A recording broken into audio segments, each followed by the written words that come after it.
What happens when you spend all of your money to buy a van and turn it into a home, and then all of a sudden start off on this great life adventure called van life? And then all of a sudden your employer says, I can't afford to pay you anymore.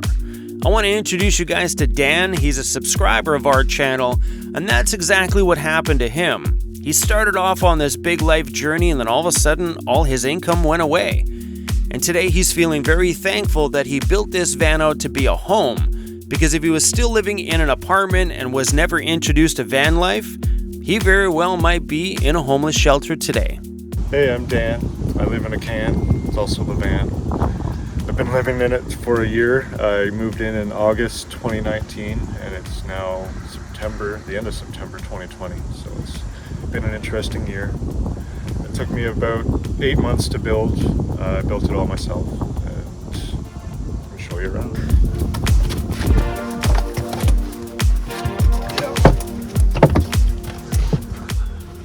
So this is where I spend most of my time, on my laptop, and it's basically rigged up to be a mobile office, but it's also my home, so yeah. It's basically my solar office, off-grid. It's heated. I've been in it through the winter, through the summer, no problem. Really no issues, a couple little discomforts, but that comes with living in a van, and you get used to those. Two 240 watt panels, so it's like 570 watts or something like that total. Behind all this is my electrical box, so I have to pull off the panel so you can see what's behind there. My table and all this wood and the desk and everything is built out of just simple 1/2-inch plywood. Picked it up at Home Depot and chopped it up and put it together. Under here is, like, it's pretty simple. It's on hinges, and it's just a triangle that pops out. Like, I pulled it there, and then the table will fold down, fold it back, and that's what holds it up. It's pretty simple. Just quick, cheap, and effective. All this wood, everything was bought from Home Depot, and very, very affordable. This carpeting on the walls and on the ceiling was just your average indoor-outdoor deck carpeting, so it can get wet. It can, well, not that I want it to, but it can get wet. Easy to clean. Yeah, there's a whole lot of little things in here that I've done. Just the fire alarm, just for security and safety, and the little hooks that I hang my bags on. And yeah, lots of dollar store stuff in here that's very cheap and also very effective at space saving.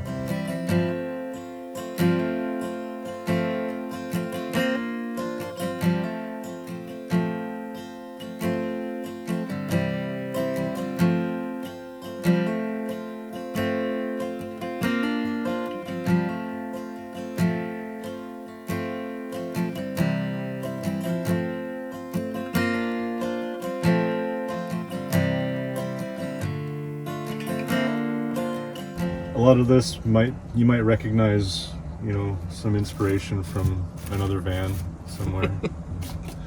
But yeah, more dollar store stuff.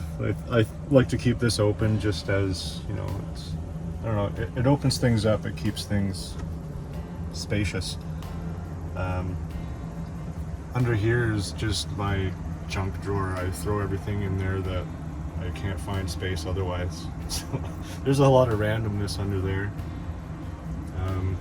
Behind here is my batteries for my solar system.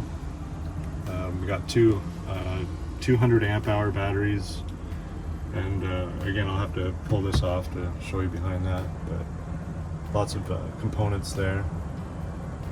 My water jugs and everything. This underneath here is kind of where my food is and my pantry area usually. This is right now full of just pots and pans in my cooler. But yeah, that's where my food and storage is, and my water storage. My old polar fan, this thing is awesome. I love this thing. It's USB battery operated, and it's pretty quiet and very handy.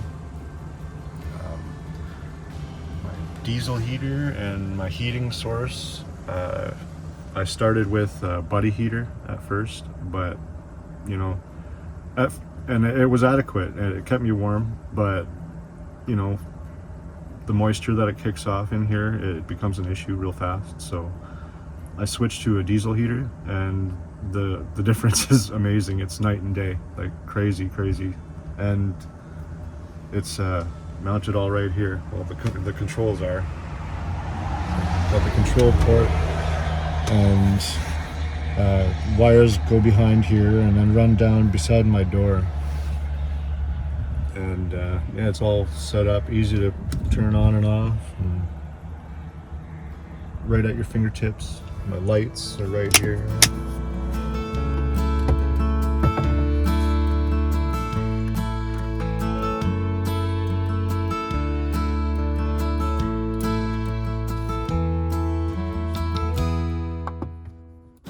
Yeah, I'm pretty proud of this. If there's one thing in this van that I'm proud of, it's this, because it took a lot of research and a lot of time and money.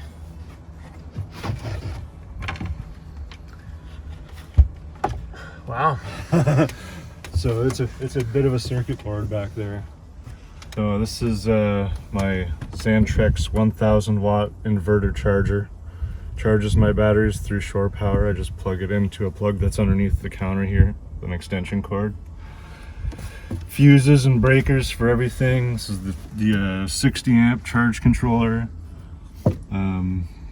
Probably overkill on the amperage on all the breakers, but got the positive bus bar and the negative bus bar over there. And this is a solenoid that I want to move from the front, or from the back to the front, because it gets really hot and I don't like it there. So, yeah. It's impressive. Yeah, my fuse box for my DC. Yeah, it all comes down from the roof up here and comes right in, and yeah, needs a bit of a dusting.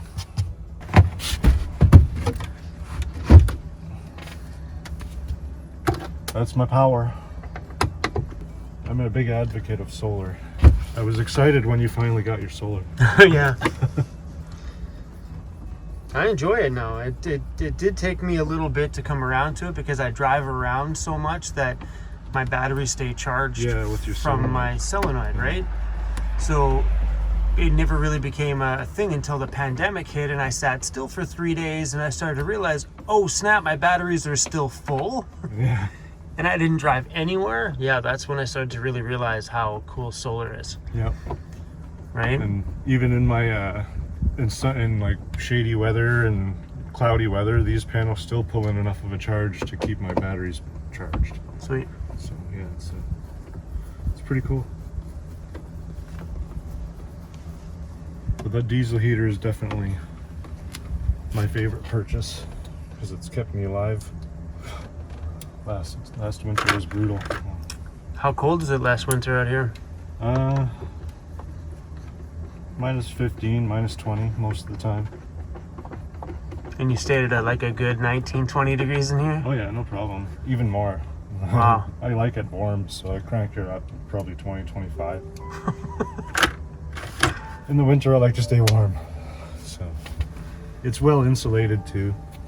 It has an inch of foam board all the way around, so keeps me warm in the winter. It's retractable.